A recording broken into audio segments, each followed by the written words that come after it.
Welcome to A New Breed of Golf Live. I'm Michael Breed, excited to be with you again on a Friday at noon as we now have found our time.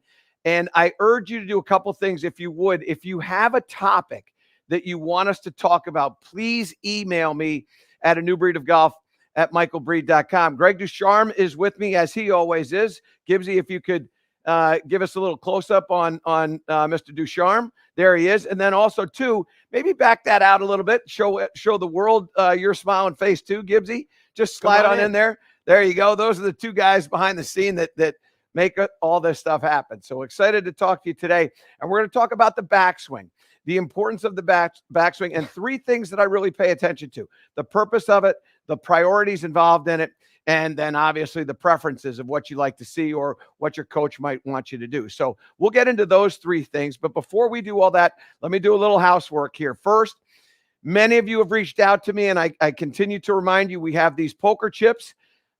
This one here is the new color. This is our purple poker chip. Fantastic.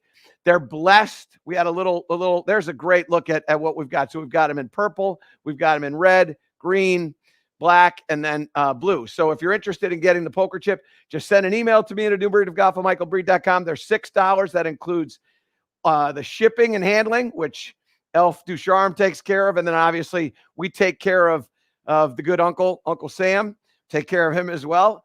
$6. It's a lot of, it's a way to be part of the community, get a little bit of fun, have a little fun with when you're on the golf course and marking that golf ball. Also, too, if you have questions at any point, make sure you just jump into the chat. As many of you who join us again, just jump into the chat here and ask away. We'll spend the first part of this explaining to you some backswing thoughts and the purposes behind what we're doing, the reasons why we do what we do. And then Greg will start getting into some of the questions. And finally, too, and speaking of Greg, let's get an update as to what's going on at the Zurich Classic. I know as we went into this, we had well, my team was leading. That's basically the easiest way to say it. My team was leading. So where are we now? Well, your team is still leading. That team would be Patrick Cantlay and Xander Schauffele. They shot 59 yesterday. Now today in the alternate shot format, yesterday was best ball. Now they're 2 under through the first 9 holes, which is a big. So they made a birdie at the par 5. Yes. So okay. They're in great shape.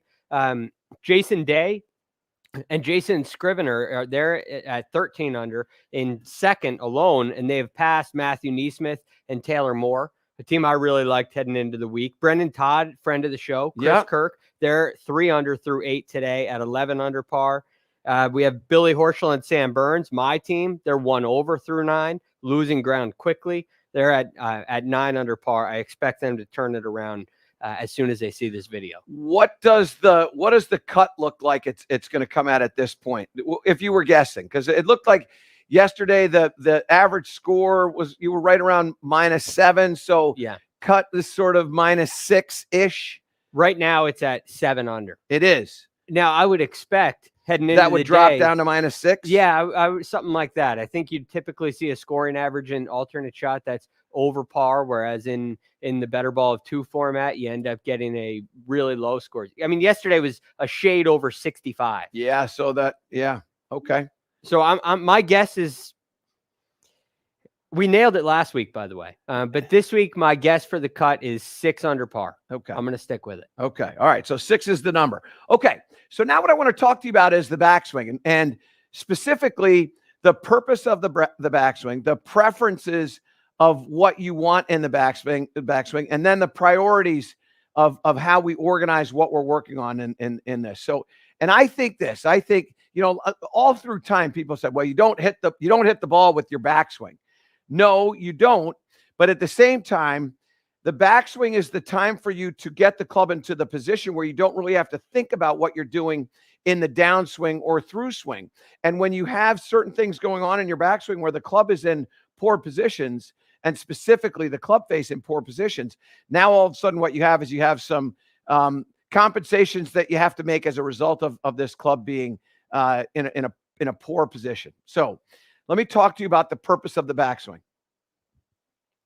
When we set up to hit this shot, we know we're going to take the club away. And many people say, well, the purpose of the backswing is to start the club back here. Well, okay, yeah, but no. There was, and I can remember a long time ago, and I'm talking over 20 years ago, where there was a conversation about how the golf swing was just going to start right up here. In other words, you were going to set the club exactly where you wanted to, look down here, and then hit the ball. And what has sort of been discovered through time is that without the backswing, you lose distance, and there could be some inconsistencies with what's happening to the club face.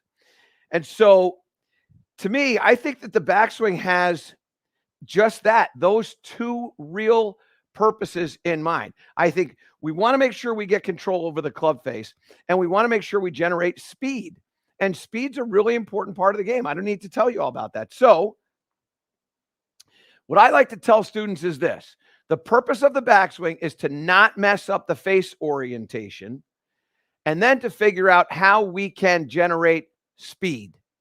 Now, there will be some times where the backswing will regulate speed, right? We talk about in-between shots or partial shots. I want to make a backswing that's just a little bit shorter, and then I go through. I'm not going to hit the ball as far, so I can regulate the speed of the golf ball, the speed of the club head. And what I would say is that with drivers, you're really not trying to take any speed out of that club. You're trying to blister that thing. And so that's why I like to say, as a rule, we're going to keep the face. We're going to maintain the face. We're going to get the face like where we want it. We'll talk about that in just a second. And then also, too, what we're paying attention to is speed. I want to create speed. How do we create speed? So that will be another purpose in this backswing, okay? First thing, club face. This thing right here, this is called a gear tie. And I am a big fan of getting gear ties because they paint pictures for you. So I have this gear tie set on the club face.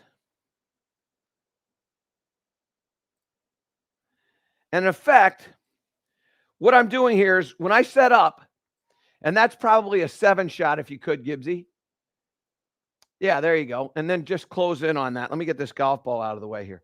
So if you go down, zoom in on that, what you can see is that gear tie is kind of pointing straight. Now, okay, that's perfect. So what I have is I have the aim of that gear tie going in that direction, and then back out just enough so that you can see the target that's ahead of us. That's right. Perfect. Right there. So you can see the target there. I'm trying to get that club face so that it's going towards that target.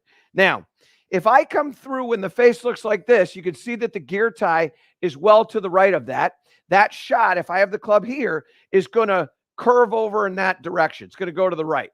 And if I have it over here like this, you can see the gear tie is to the left of that target. And this is one of the things that's really important for you to understand. So I start with the gear tie. And then what I like to do is I like to use this block of wood.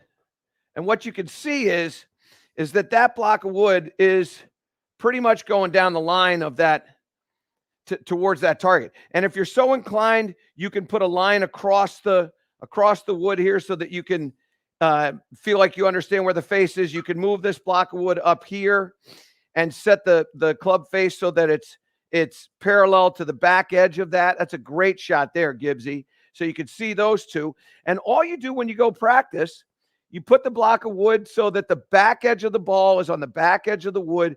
You get in here, you put that down like that, and then all you're doing is you're making sure, hey, okay, I've got that's where the club face is square now. That feels whatever it feels like for you.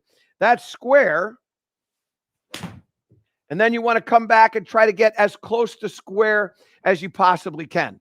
It takes a little bit of time for you to feel the face position. But putting this block of wood, I'm telling you, get yourself one. It's simple. You go down to one of those home improvement stores. You just cut off a thing. This is about It's about 15, 16 inches long here. And again, set up just like that, club face there. Okay, now I'm going to toe that in. So now my club face is a little shut. This should hook. Yep. And so that one's drawing out that way. And then if I want to hit a cut, now what I'm going to do is I'm going to, again, put that ball in there, set the club face down. I'm going to have the club face so that it's a little bit open. You're looking at the leading edge, by the way. You're not looking at the top line. Look at the leading edge. Set the leading edge like that. And now all you're going to do is return this club with that club face in that open position. And what you're going to get is you're going to get a ball that jumps out to the push side and then spins to the push side. So I love the idea of using this block of wood. I think this thing is really helpful when you putt. It's obviously helpful when you're hitting golf balls, and it helps to control the face. So as we start to move the face in the backswing, as I said before, we're trying to make sure that we don't alter it. So the one thing that alters the club face is the wrist position. Wrist positions will alter club faces. And I'm going to show you what I'm talking about. So over here to my V1, I'm going to show you how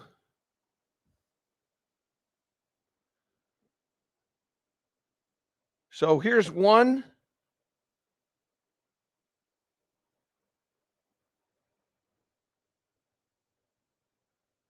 Let's see over here. Go over to this spot here. Let me make sure I got this. So I think it's this one. There it is. Okay. Now, what you can see is that the back of my wrist and my forearm are pretty square there. And the face of the golf club, I can see all of it is kind of over in that position there. Okay. Now, over here, what I have is I have a little bit of a alteration between my forearm, which is right about here, and the back of my hand, which is kind of like in that position there. You can see how they're not parallel. And now what you see is that I can see on the left-hand side here, on this side, let me get my other drawing tool. So over here and over here, when you look at those positions of the club face, they are very, very different. This is what we would call an open position. This is what we would call a square to shut position. Now, why is that information important for you? Because when we talk about the importance of the backswing, and the purpose of the backswing is to not mess up the club face. For the most part, all of you can aim the face at address. The problem is that the face takes a whole lot of different actions as it goes into the backswing, and largely because of what we're doing with our wrist. And so some of this understanding of the outcome of a poor shot or a great shot is found in what's happening with your wrist positions, lead wrist, trail wrist. And so if I get in here and I want to hit a cut and go to the down the line shot here, if I want to hit a cut, I'm going to feel like I cut my wrist here. And when I cut my wrist, what you can see is all of the mass of the club is now on that side, the back side of the shaft. So if I want to hit a cut, I'm going to take my wrist and I'm going to let it get into a very, very cupped position. And what I get there by maintaining that cupped position is I get a shot that starts to the right. That one started about 3 degrees to the right. And then it curves to the right. That one had about 1,500 RPMs of right spin to it. And so you get this shot that starts right and then curves right for the right-handed player. So that's a shot we hate to see. That one's there. That'll keep you up at night.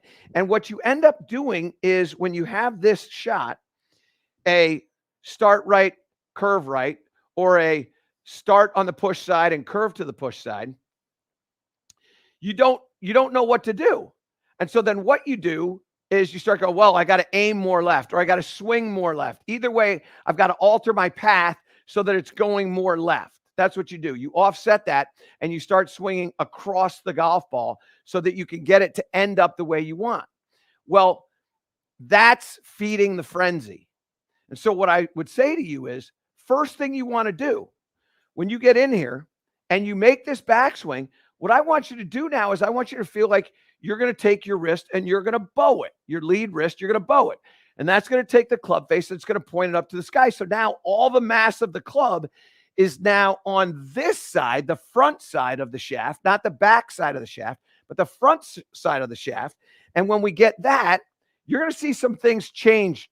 Gibbsy, pull up, if you would, yeah, perfect. Now, what you're going to see there is you see the launch angle, the vertical launch. Actually, pull that a little bit. So vertical launch is 21.5. When I take this club face and I square the club face up or I shut the club face, that vertical launch is going to come down. It's going to get lower. The other thing that's going to happen is the start line is going to get closer to 0, maybe even on the left. And what you're also going to see is you're going to see two other things change, amongst other things. Ball speed's going to go up. So that's at 107. This ball speed will go up. And what's also going to happen is the backspin number will go down. When I get a more shut face, backspin numbers are going to go down. That's at 6,200 on a 6-iron. This one here, when I hit it, probably is going to end up at 5,200, probably about 1,000 RPMs of less spin. And also, too, I'm going to get that number. Might go to an L, and it might get into 1,000. I don't want it to be 1,000 now, but it might get into 1,000 now because I want to try to make sure that this does what I say it's going to do. So we take this club back, set that face into that position by altering the wrist, and let's see what we get.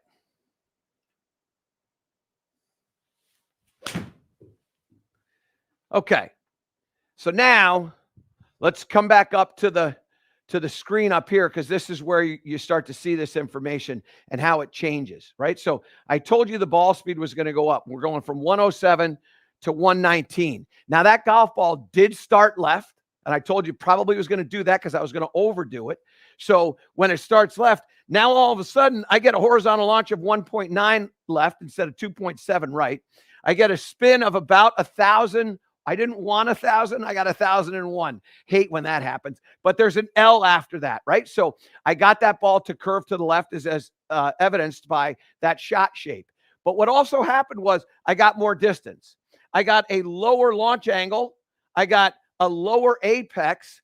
I got a lot more distance. I got a lot more ball speed. All that because my club face was in a more aligned position. So I got a little bit more distance. So if you're looking for more distance, you probably have lost distance because your club face is open because your wrist position is poor. So get that wrist position the way you want. You'll alter that club face. And that's the purpose of the backswing, in my opinion. We got to make sure that we don't mess up the face. And if you're going to mess up the face, mess it up into and this is why I think people, they ask me all the time, hey, why do we use the term strong and weak? I think the reason is because that shot there, because of the distance and the increase in ball speed, is stronger.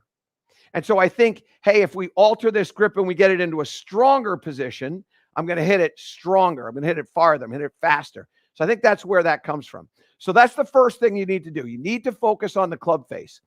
So we go back to this gear tie again. And I'm going to show you how, and this is another great drill for you, give you an idea of how to think about or how to control the club face. So what we do is you wrap this gear tie around the club in this fashion here.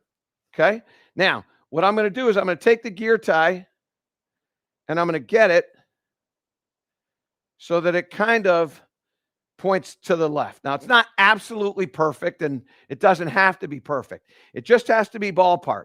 So it's going in that direction. Go to there you go. So it's going in that direction.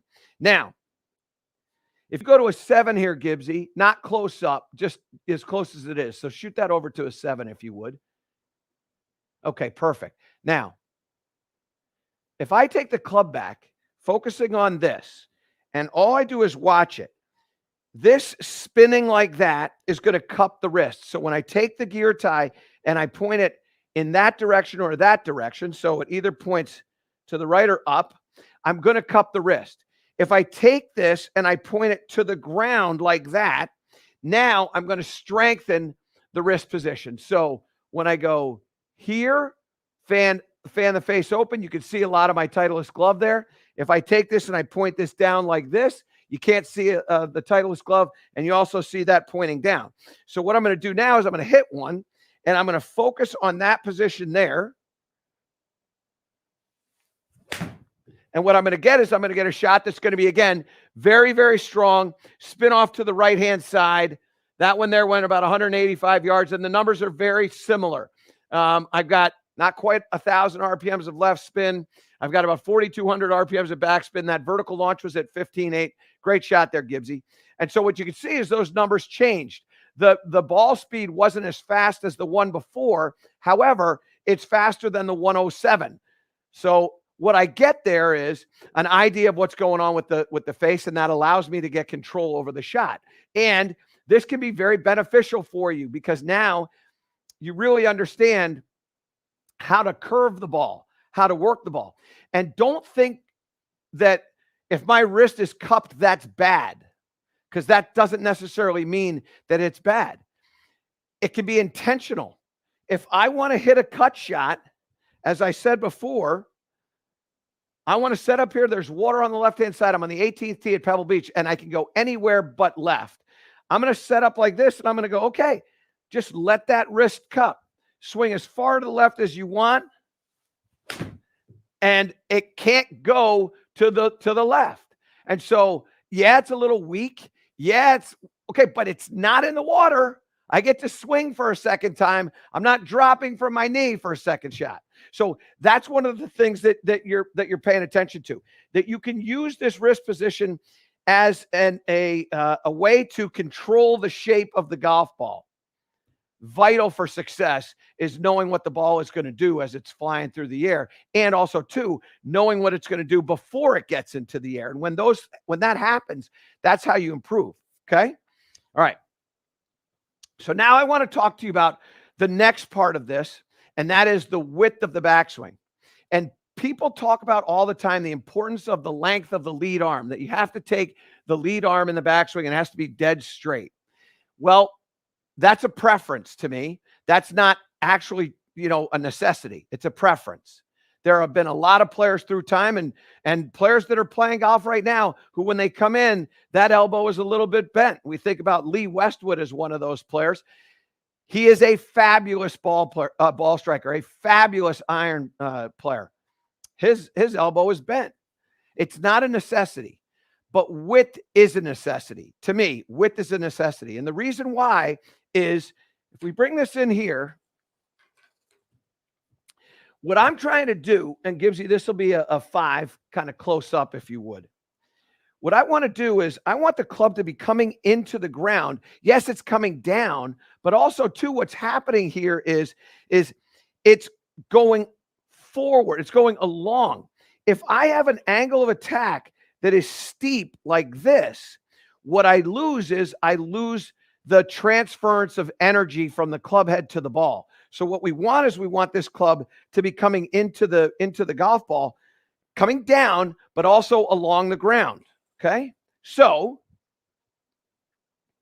width is what allows you to do that. And the way you get width is not found in the lead arm. It's found in the trail arm. So when the club goes back, I don't want the trail arm to bend.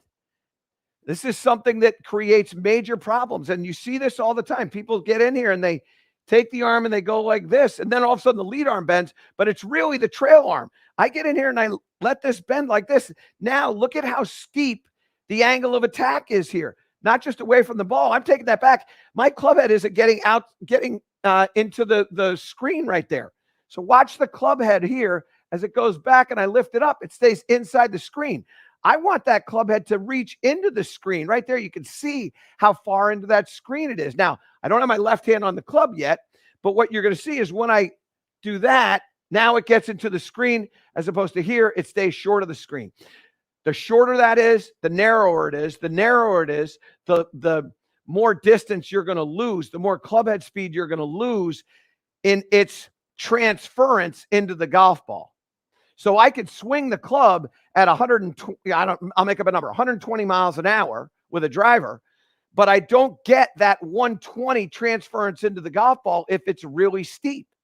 What I want it to do is I want it to be coming along the ground as well as going down, but coming along the ground. I don't want it to be mostly down and some along.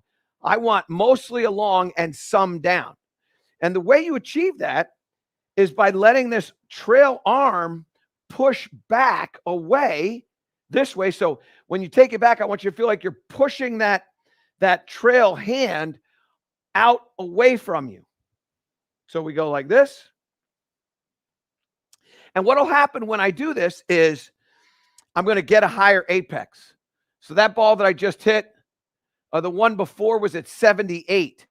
When I go wide here, the club is going to come along the ground. It's going to throw the ball up into the air. Okay. So we go wide. And now I'm going to hit that ball and it's going to climb up.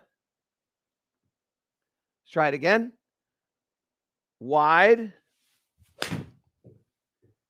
You can see that jumping up into the air. One more here. Oh, I love that. It fell into the machine. That's great. Here we go. Wide again, just like this. So I'm not setting my wrists early. I'm just letting my arm extend out that way. Another good swing. I don't know if I got this in the target, just a little bit to the right. All right. So as I start to do that, what then happens is my chest will turn, which is another width creator. Body rotation is a width creator. So as I start thinking about my hand pushing away, my other hand, my left hand has to go get that grip, which means my chest is going to rotate, which means my hips are going to rotate, and I'm going to be in great shape.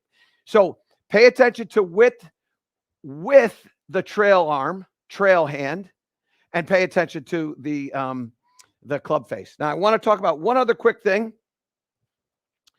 Earlier today on A New Breed of Golf on Sirius XM, we got a phone call from Ralph. And Ralph asked this question about sliding. He says, I'm sliding my body. As I'm sliding along, I don't create any power. Rotational power is an important part of how you can create consistency, but also speed, club head speed, ball speed. And what we want to be able to do is we want to wind up. This is not a wind up. This is a wind up. When you think of winding, you think of rotation. And that's why we talked about this earlier on the show too, that there's terminology in the game that I'm not necessarily a big fan of. And one of the terminologies that I don't like is weight transfer. I like wind up. Wind up, we wind. Weight transfer, we slide. And so one of my favorite drills to do is, and I've done this with some PVC pipe and a board. You can see this was a bag box. When I got it, I cut the front off of it, took a couple of gear ties, which I'm a big fan of, tied it around the back of that PVC.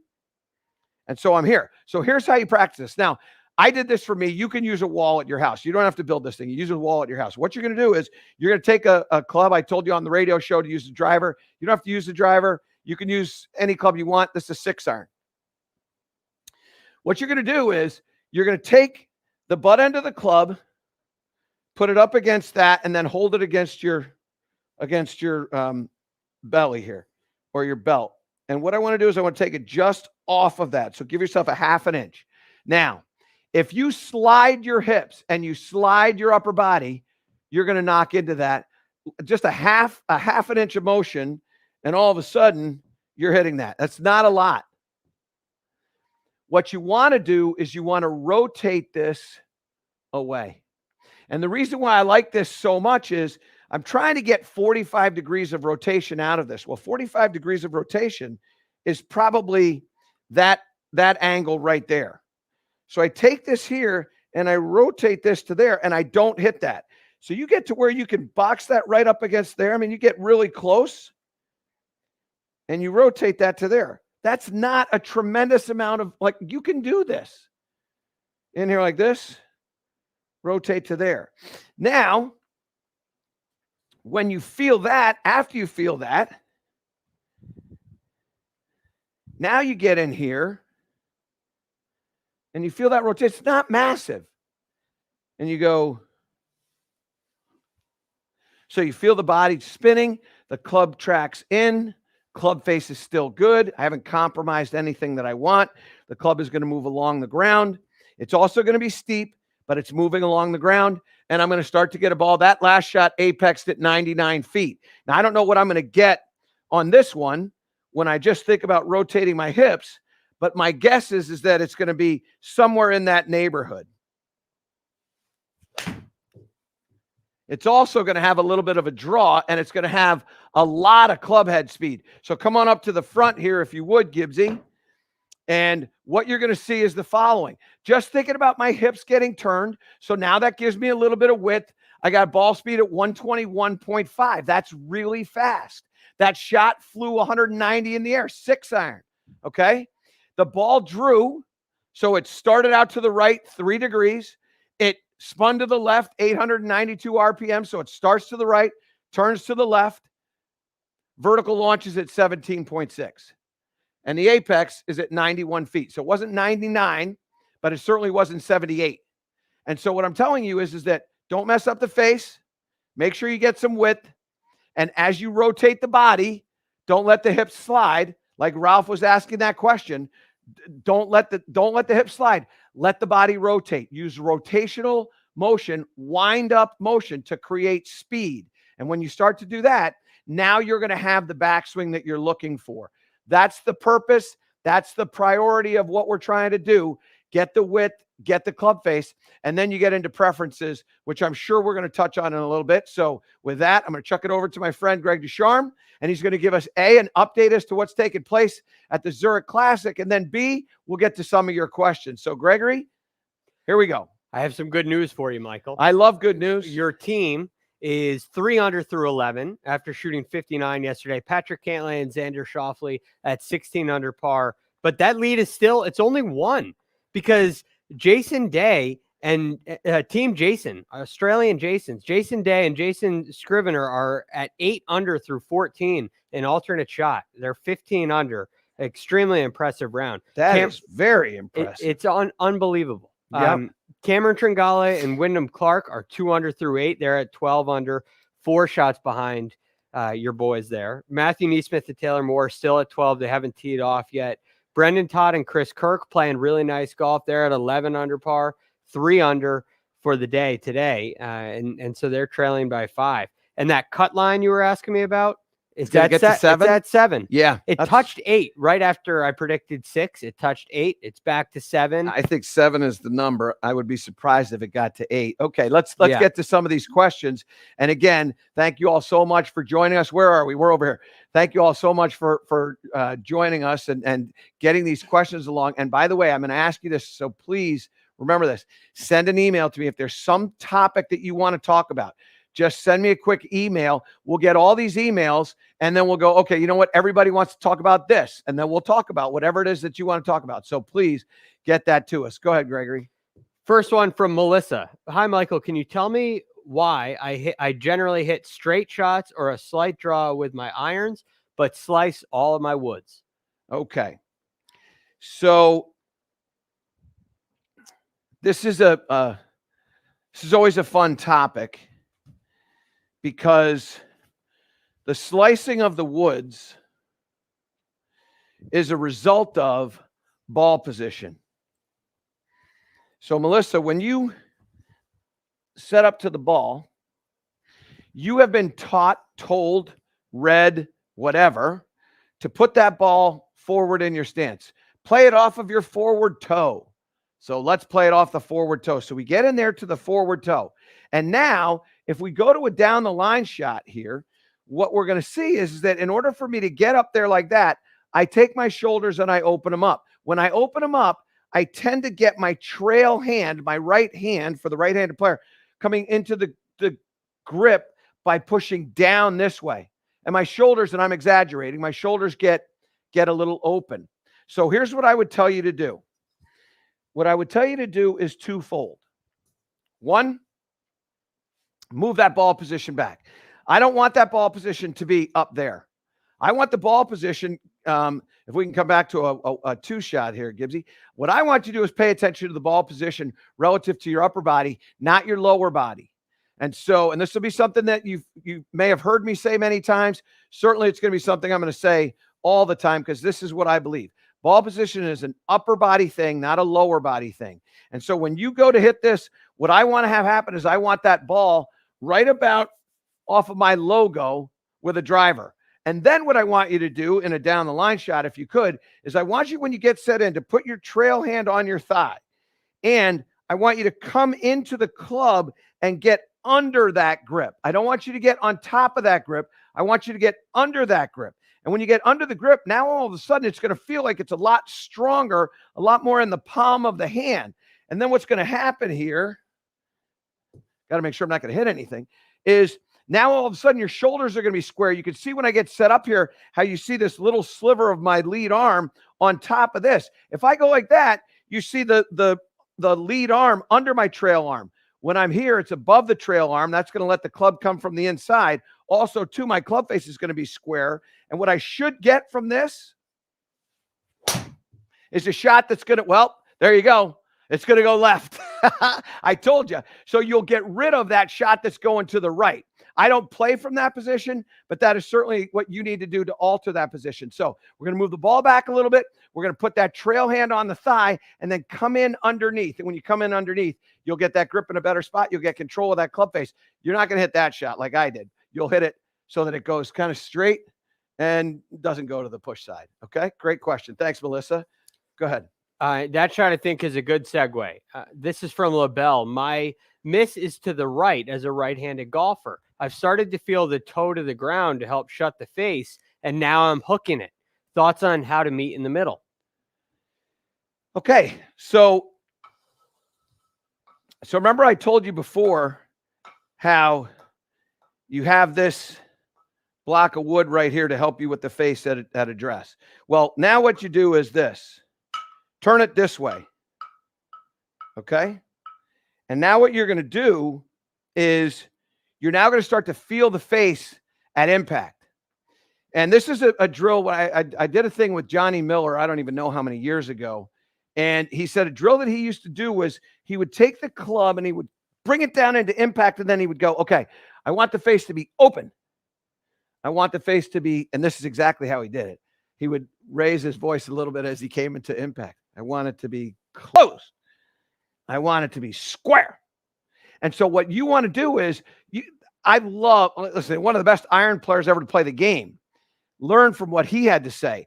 A fantastic little drill for you to work on. So what you do is you go, okay, I want to feel this match up to that thing there. Okay, I got a relatively straight shot. Now, if I want to hit a little cut, now what I'm going to do is I'm going to take this piece of wood and I'm going to open it up a little bit. So I open up the wood just a little bit. And now when I come through here, I want to feel that club face over there. So now I'm going to come in here, feel that there. And now I hit a shot and it spins off to the push side. So again, this block of wood can be your best friend. Put it in your car. You're going to go work on your swing. Just get used to feeling where that club face is at impact. If you've been able to make the alterations to what you're doing at address and the backswing, now all it is the familiarity that you have when you come down into the strike and the awareness of where the club face is. You'll hit it however you want to hit it. Okay? Next is from ST. Is a toe up takeaway okay? Okay, now you've stumbled upon our preferences, right? So this is preferences. I do not prefer a toe up takeaway. So a toe up takeaway and a down the line shot, Gibbsy, is going to be this. Take the club away, and when the club is parallel to the ground, the toe is above the shaft. Now what happens when you're here is in a face on, in order for me to square this up, I have to extend my trail arm, slow my body, rotate this. Well, people will call it release. Rotate this so here and there. And what it does is it stops the body from moving. Because in order for me to take toe up, which I don't believe that's square, and get it to square, I have to stop my body, throw that trail arm, straighten it out, chuck the toe to get it square. It's a windshield wiper golf swing, and I don't think that's a consistent way to swing. Certainly, you just don't have the time to practice. And so this is what I believe. This is my preference now. We talk about preferences. This is my preference. Club goes back. I like to see the toe inside the heel in this position. I don't want the toe over. I want the toe here. If you're here, I'm okay with that. If you're here, that's fine too, but I don't want that. So we take the club back. Toe stays inside there. You can see how that toe, and what I like to see is, and this is hard, Gibbsy, so lift this up to my knee. Just pan it up to my, there you go, right there. So when I take the club back, what I want to feel is, I want to feel that the angle of this leading edge is parallel to the angle of my spine. So when I come back here and I go like this, that's pretty much parallel. So what does that feel like? It feels to me like my palm is a little bit down. So I take it to here, and then from here, from this position, which is a little longer than I wanted to, but when we're here, now I'm just going to rotate my body, maintain a little bend in that trail elbow.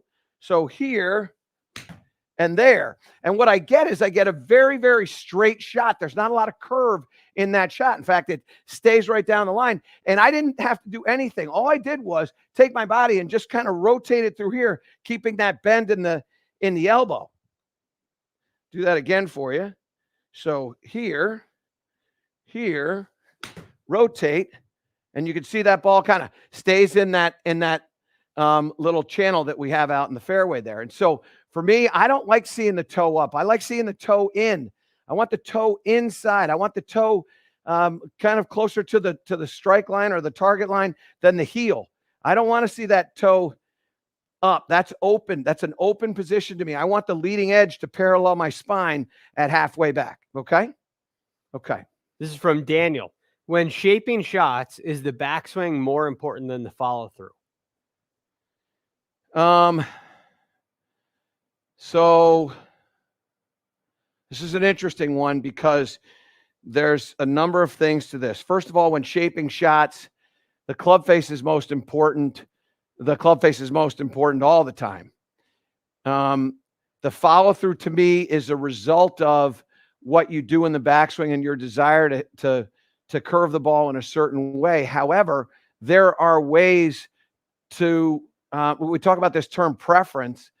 I prefer working a ball a different way. That's not necessarily the way other people prefer working the golf ball, right? So the answer is it depends. But me personally, this is what I believe.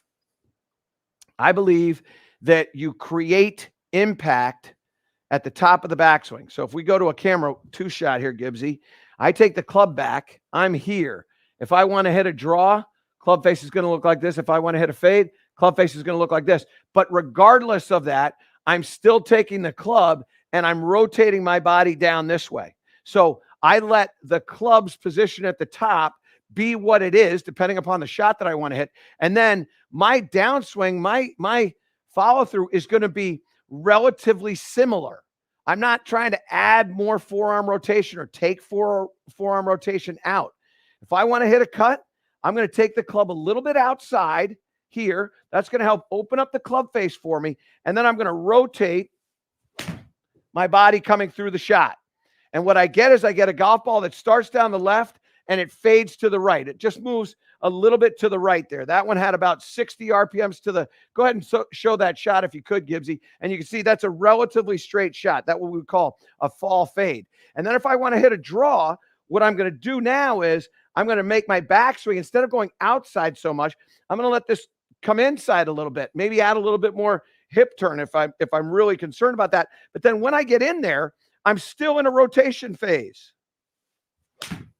And so when I rotate, what I'm going to get is I'm going to get a golf ball that's now going to start down to the right. It's going to have a little bit of turn to the left. And what you're going to see when this pulls back up again, the trace of this, you can see has just a marginal amount of draw to it. And so what I'm doing is I'm letting my backswing alter slightly. So my face alters slightly, but my downswing is the same. So for me personally, I think the backswing is more important.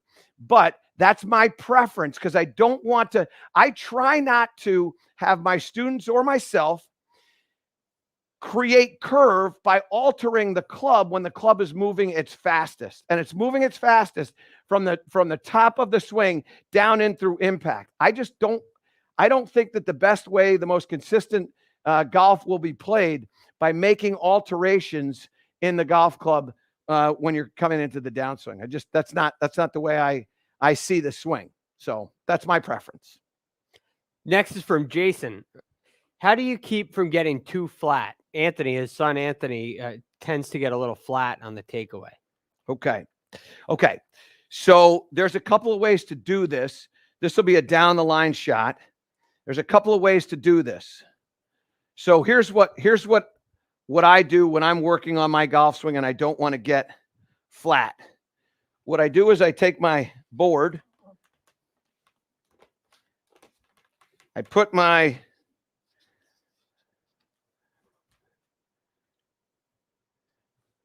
breed bar right there. And now when I take the club back, if I get it inside, I'm going to hit this. What I want to be able to do is get it above that and then swing above it. So what I will do is, and I'll show you this. This thing here, there's just a little bit of PVC pipe. All of it is this swim noodle. So I put that in there, and then this goes in here like this. So if I hit this, I'm not going to hurt myself. Okay? So what I do is I take this club, feel this position here, that club's going out there, and then what you're going to notice is when I do this, my arm is going to be very high. You can see my shoulder underneath my lead arm. Flat would be here, where that shoulder's above the lead arm. Upright will be there where it's in between. So what I do is I get set up, I make my swing, so I feel that club staying outside of that swim noodle here. And now I make that motion, and that's how I will get the club to come down on the ball, start a little bit to the left, and fade a little bit to the right, because not only am I doing that way, but I'm also going to get then a little bit more of an open club face. So as we start to understand this, that's my little drill. Now, I'll show you some other things that you can do that will help. One of the things that I use is, this is again another PVC pipe, just a little contraption that I've made, and I take it and I put it like this, and then I set this down on the ground like that. And now, if I swing this back inside, I'm going to hit that. So I'll go like this, and now all of a sudden, I'm going above it. So I get a feeling of what that's like. I'm going to exaggerate this out here. And again, it's very, very similar result. This little device is, Gibbsy, this little device is a whole lot easier to travel with than that thing there. So those two things can help you. There's some other ideas if you need. This is a very easy thing to buy. You get a piece of PVC pipe, you get a pipe cutter, and this is probably 1/2 inch PVC. That's 12 inches long. This is 12 inches long. And you put this thing together. It's just got a little, what they call the male end and the female end. So this goes in here like this. Set that like that. I've got a little ramp that I put in here. And then it's easy to take apart. These two things come right out. They actually screw in as well, so you can unscrew them if you're so inclined. Obviously, I don't do that, but this is an easy thing to travel with. Okay. This is from Jeff. When I hit my 6-iron from 170 yards to go pin hunting on a par 4, the draw swing is too strong and the ball does not hold the green. What to do? Okay. All right. So Jeff, there's a couple things here. One, and this is something that you hear players at the very highest level talk about. 6-iron. This is so. If I was going to equate, let me say this differently. If I was in charge of the PGA Tour, one of the statistics that I would have is not what somebody's proximity on the PGA Tour is from 170 yards, as much as what's their proximity with a 6-iron. 6-irons nowadays, on tour, right around 205 yards would be that's a sort of an average 6-iron for a PGA Tour player. What's the proximity from 205 yards for the very best in the world? It's not as close as you think it is. And what I would tell you is that when I hear the question, the first thing I would say is, don't go pin hunting. Don't go pin hunting with a 6-iron. Bad idea. Because what you just told me is I can't get this thing close. No, I know, because nobody can. Don't go pin hunting with a 6-iron. Play away from it. Now, here's what I would say to you. What I would say to you is that if you have a 6-iron in your hand, par's a good score. Is it a back left? If it's a back left hole location, 170 to that, don't hit a 6-iron. Because what you're saying with back hole locations, I got to draw. You know that, Gibbsy? I got to draw here. I have an average for you.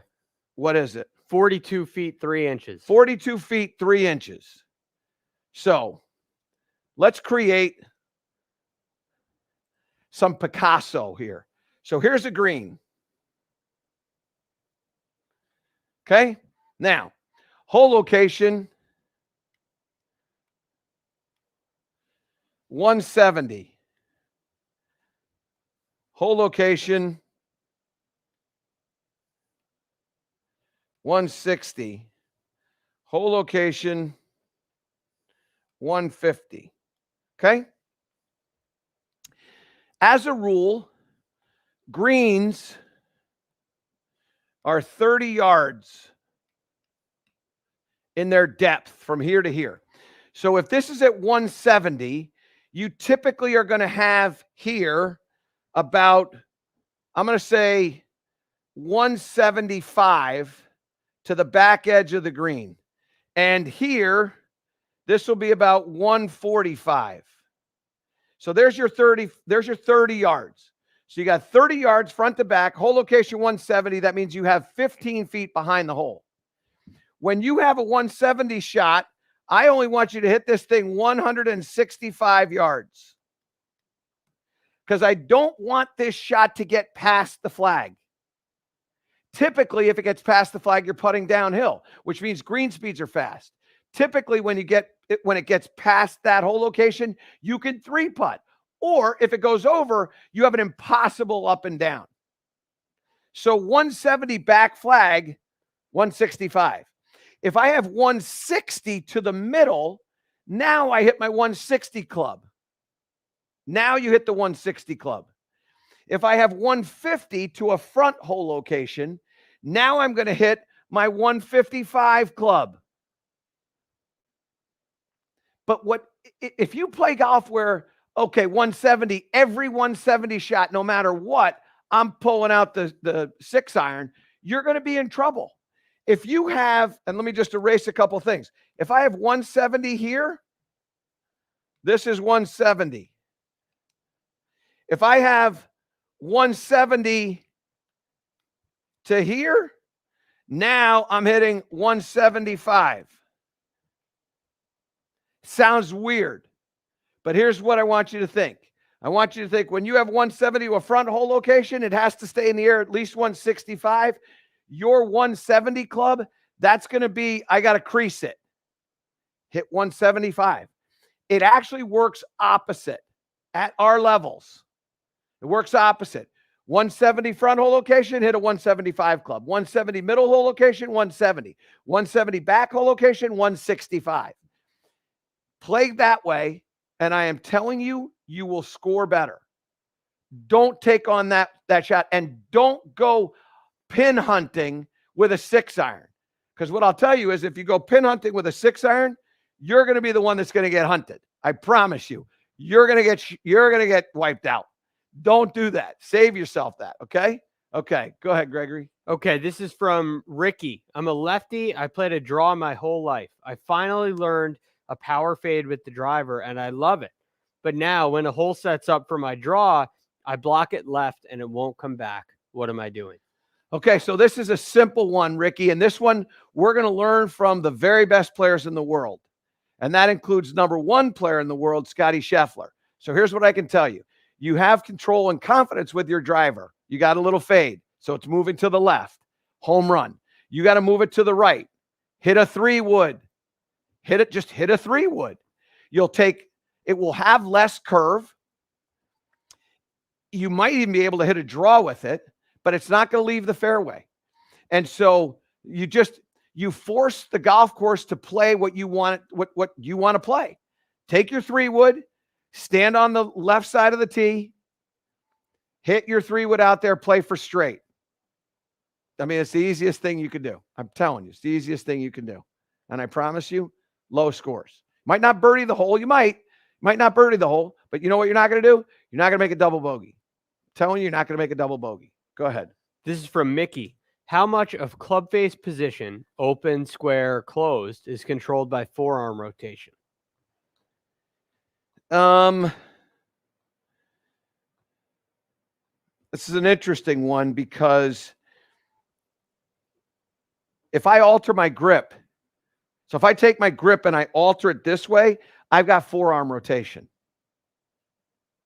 Right? So I get in here with a weak grip, my forearm, just focus on the forearm right here, Gibbsy. You can go right on in there. Yeah, there you go. So if I'm here, I have a weak grip. Don't lose the grip. Right there is good enough. If I'm here, I have a weak grip.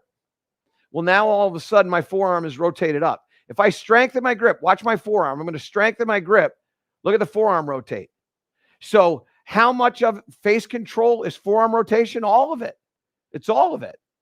Because how you put your hands on the club is a predictor of what happens with the club face. And whether you choose to have forearm rotation in the backswing or downswing, or you have forearm rotation at the start of at address, the start of the game, I got to hold a golf club. If I go like this and I go like this, I got forearm rotation. I go like this, I go like that, I got forearm rotation. So forearm rotation is baked into how you put your hands on the club. So how much of it is it? All of it. It's only all of it. That's all. This is from Michael. Suggestion for a swing thought on the takeaway to help with rotation. I think, i.e., think rotation, rotate shoulders, rotate hips, stay wide versus early straight right arm, or something else. Okay. So what I'm going to do is this. I'm going to jump over to my V1 here. And I'm going to, I don't know if I have this camera up and working yet. So we're going to find out whether or not I do. Okay. Wonderful. So when I get set up here, and Gibbsy, if you could, yeah, there you go. So I get set up like this.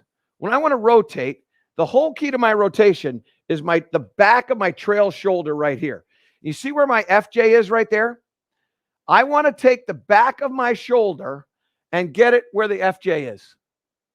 So if I have a club here, and I get set up here, that FootJoy is right in line with that. Now I take that trail shoulder and I put it where the FJ is. Now that's in line with that club shaft on the ground. Now you can see the club shaft across my chest is parallel to that. So I'm going to replace the back of my trail shoulder with where that FJ is. And when that starts to happen, now you can come off that shot.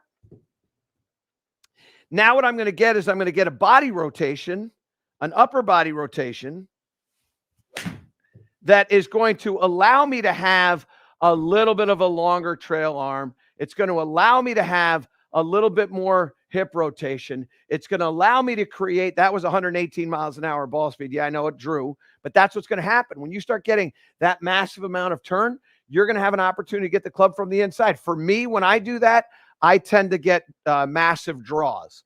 And so if you want to rotate the body, my suggestion, what I try to teach my students is take the back of your trail shoulder and put it behind your neck. And when you do that, what you're doing is you're sending your trail shoulder towards the target because your neck is closer to the target than your shoulder. So when I put it behind my neck, now all of a sudden I'm going to have the club around me more. Now I'm going to have a fuller turn, a bigger chest rotation because I'm thinking about my back. And now I'm going to be able to get the club from the inside and hit it a little bit stronger. Okay. This is from Christopher. Any advice on shutting the mind off prior to hitting a shot to not overthink overthink the shot and take a bad swing thought out. I've read some pros count from backwards to 10 as an example. So here's what these are always fun conversations. What I find it's the most fun part about the game of golf is attraction and distraction. So attraction is, what are you attracted to? And sometimes the attraction can lead to distraction. If I stand over a shot and I'm looking at the out of bounds and I'm looking at the water and I'm looking at the bunker and I'm looking at whatever it is, my eye is attracted to it, and that becomes the distraction. See, I don't think you should turn the mind off. I think you need to turn the mind on. And the way you turn the mind on is you say to yourself, okay, what do I want to do? I want to start this ball to the left. I want to curve it back to the right. I don't care how much it curves. I want it to curve back to the right. So what do I have to do to get it to curve to the right? Well, I got to get the face open. That's the first thing I got to do. So I got to make sure that club goes outside so I can get that face to stay open. And then from there, I just got to make sure that I rotate my body. And if I do that, what I'm going to get is I'm going to get a shot that's going to have a little bit of movement to the right. Was it perfect? No. But what it did do was it started a little bit to the left. Pull up that shot up for me, Gibbsy. It started a little bit to the left, and it faded back to the right. It had too much fade in it, but it faded back. It did what I want it to do. And so what I can tell you is this. I don't want to turn my mind on. I want my attraction to not be to a distraction. I want my attraction to be to what I want to do. I want to start it left. I want to move it to the right. I want to aim at this. I don't care what time it is. I don't care who's watching. I don't care about any of it. The whole thing. And the beauty of the game of golf is, can you do what you want to do? That's the question. Can you do what you want to do? The answer to that question is, what do you want to do? So Dr. Rick Sessinghaus, who coaches Morikawa, he has a beautiful way of saying it. What does your good shot look like? What does your good shot look like? Well, it starts over here and it goes over there. Okay, now what do you need to do to get it to start over there and curve over there? Simple game. Don't let your attraction go to the distraction. Okay? What do you want to do? Simple. Go ahead. Reminds me of a video I saw of Simon Sinek, and he was talking about skiers in the woods. Yeah. And when they're skiing through the trees, yep, they're not looking at the trees. If they did, they'd hit the tree. They look at the path. That's exactly right. Reminded me of that. What do you want to do? Great one. That's a great ad. This comes from Jay Fredericks. Working on footwork and weight shift, getting back to one side, trying to pause at the top. But any hints on getting back to the left drills? Also had a great experience at Club Champion. A big shout out to Alex Chi. Great. Okay. So this is like, we all have favorite drills that we have. And I'll go back over to the V1 here because I want to show you my favorite golf swing that history ever had here. So this is Tiger Woods circa 2000. Here's Tiger right here. That's where his head is at the top of the backswing. And when he starts to go, watch what happens. He shifts, slides, adds knee flex to his lead knee, and his body weight now moves about a half a head ahead of where he was at the top of the backswing. So my favorite drill, and this is a drill, Greg, how many times have you seen me do this drill? I've been doing this drill for literally for decades with an S. This is what I do with the drill. So I set up. I typically will tee the ball up, but I set up. I put the ball outside of my lead foot. Now, give me a down the line shot if you would, Gibbsy. I also take the ball and I have it on the hosel line of my golf club. So I set up with the ball on the hosel line of the club, outside of my lead foot. And then what I do is I start with go back to the 2, if you would. So now I start with my golf club in the middle of my stance. I make a backswing, and then I move up there to try to strike the ball. The deal with this drill is it can start left, but it can't curve left. It can start left, but it can't curve left. And the reason why is that many times you can shoot your trail arm to get to wherever the ball is. And when you do that and get to reach, you're going to shut the club face so it'll go to the left. So it can start to the left, but it can't curve to the left. And that'll mean my body will have to move open and forward. So I set up on the hosel line, outside of my foot, up in there like that. And what you're going to see is you're going to see the golf ball start to the left and fade to the right. And I do this drill all the time. Outside the foot, on the hosel line, up. That one was better than the one before. Body rotated much more thoroughly. And I'll do that drill and do that drill and do that drill. And then when I get set up, I put the ball here. I actually have my mind's eye and my attention on that spot there where that ball was. So outside of my foot and inside the strike line on the hosel line. And what I do is I'm focusing up there. Even though the ball's here, I'm focusing up there. And I'm going to go get that ball. And when I get that ball there, now what I get is I get a much stronger strike. The ball starts to the left. Come on back. Let's do it again. Ball in the middle. Same thing. I got to get up there. The body's got to rotate. So we're going to go open. Oh, yeah, that was really good there. A little on the bottom of the golf club, but really good. And I'll do that drill and do that drill, particularly when spring is kind of upon us. And I know I'm going to be playing some golf on that drill all the time. I love that drill. That I'm guaranteeing you will get you out of the hangback, and you'll start to get control over the marriage of how we start down that Tiger Woods shift into that forward leg, which is what happens when you put it up there. You shift this way, and then you're rotating around like that, and you're carrying the club with very passive hands, active body, passive hands. Okay. From Thomas, any thoughts for inflexible seniors to improve their pivot? Well, so Thomas, there's a couple things. This is a fun one because this is going to bring us back to where we started.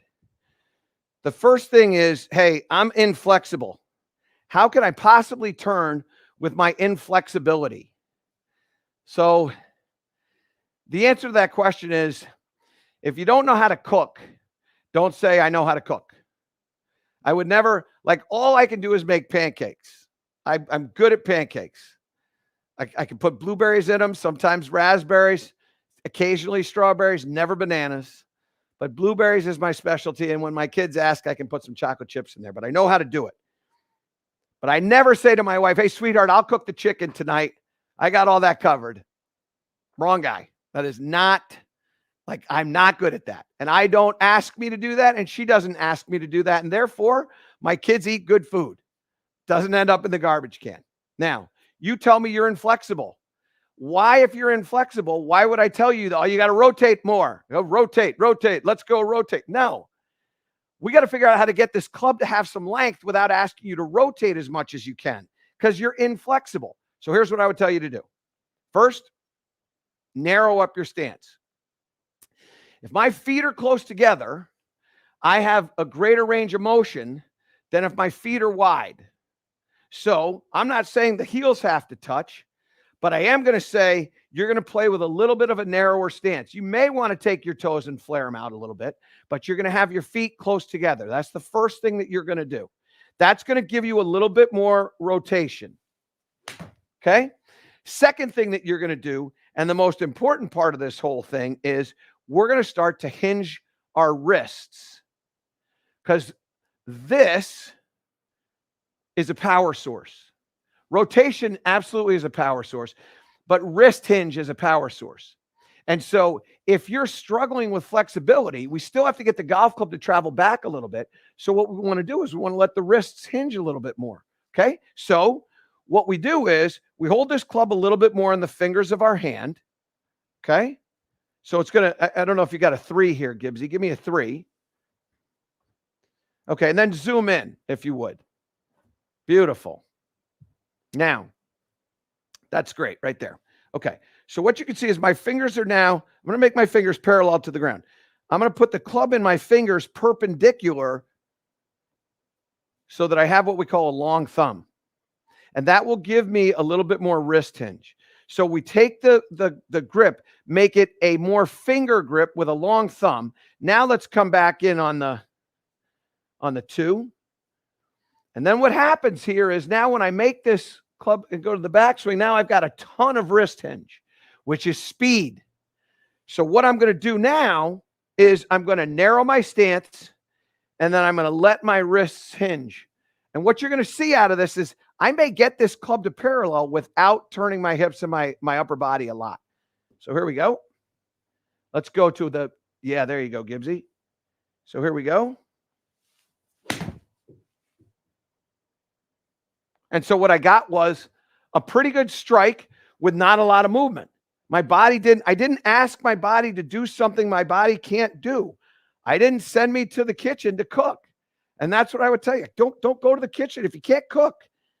Don't tell people you can cook. Narrow feet, in the fingers, hinge, boom. Oh, I got that one. That was a really good one. Yeah. And then after you do this, you'll start to see, well, I have a pattern. I tend to hit it a little to the right, or I tend to hit a little to the left. And then all you're going to do is you're going to, whichever way it's going, you're going to rotate the grip, your hands in the direction. If it's curving to the right, rotate your hands to the right. If it's curving to the left, rotate your hands to the left. And that'll help straighten the shot out for you. Okay. All right. We got time for one more question. Okay. This is from Dan.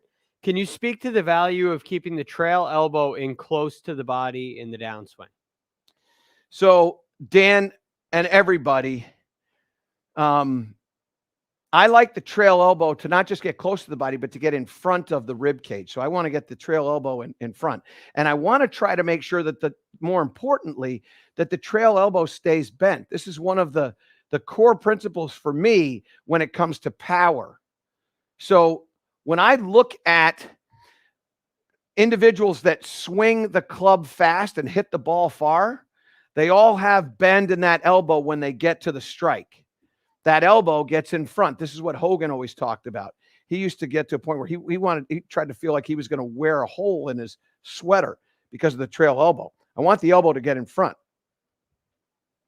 But the reason and the way you get the elbow in front is when it gets bent, you keep the bend. And now it looks like my elbow's in front. What I really did was I kind of rotated, but I didn't let the arm extend. So if I get in here, everybody in the backswing, the trail elbow is going to bend. Where it bends, where it starts to bend, different. But everybody, when they get to the top, the trail elbow is going to bend. And all you got to do is whatever bend you have, keep it. Rotate that body, let that elbow get in front, let that elbow stay in front of the wrist, keep it, and then you're going to shoot that arm towards the target. This is going to have some massive ball speed here. So come on up. So I sprung that as fast as I could spring it. Now, again, I know I hooked it. Grip wasn't exactly what I wanted, but look at that ball speed go to 126. That's the power of that elbow. And I spring it towards that target. And all of a sudden, my distance with that 6-iron goes up to 195 yards. I normally play at about 180. So I picked up 15 there. So I'm a big fan of the trail elbow staying bent for as long as you can and then springing it straight when you get parallel to the ground. I like to spring it right towards the target there. Okay. So thank you all so much for being a part of our weekly series, A New Breed of Golf Live. A couple things that I want to tell you. Our word of the day today is help. And if you watch us on the radio show, we always have a word of every day, but today is help. This is what Greg, Steve, myself, this is what we love to do. We love to help. And I hope this has been a help. I hope you can tell your friends about what we're trying to do over here. And I hope that you, more importantly, this day, Friday, this weekend in front of us, that you think about how you can help others to better their game, help others to better their situation, help people, look to help people. I think if you look to help people, what you're going to find is that you're probably going to feel a lot better about what you're doing. You're going to have a much better day instead of looking to be helped. You either help or be helped. I would rather help. I would rather help. I think it's one of the coolest things that you can do. And so I ask you to do that today, this weekend, all days. I also want to remind you that this series is all about you. What we're trying to do is help you play better golf. And so help us by telling us what you want us to talk about. What is a topic in the game that you want to discuss? Do you want to understand a little bit more about wrist angles in the golf swing? Or maybe you want to understand how to get the arms to work more consistent. Whatever it is, send us an email at anewbreedofgolf@michaelbreed.com. Let us help you. Give us direction. Let us help you. We love what we're doing. I also, too, remind you, we've got our blessed poker chips. If you're just joining us, send us an email at anewbreedofgolf@michaelbreed.com. We've got those poker chips. They're $6 a piece, and shipping and handling is included in all of that. And also, too, is Uncle Sam. I hope all of you have a wonderful weekend. Greg, Gibbsy, if you could, let's give everybody a chance to say goodbye to you two guys. So let's throw that 8 shot up there and wave it in there. That's great. That's Steve Thanks Gibbs for the great questions. and Greg Ducharme. Great questions that we got. They were great. Yeah. So we appreciate you all being a part of it. And once again, I hope everybody plays great golf this weekend. Help somebody out. We'll see you Monday on Sirius XM. All the best.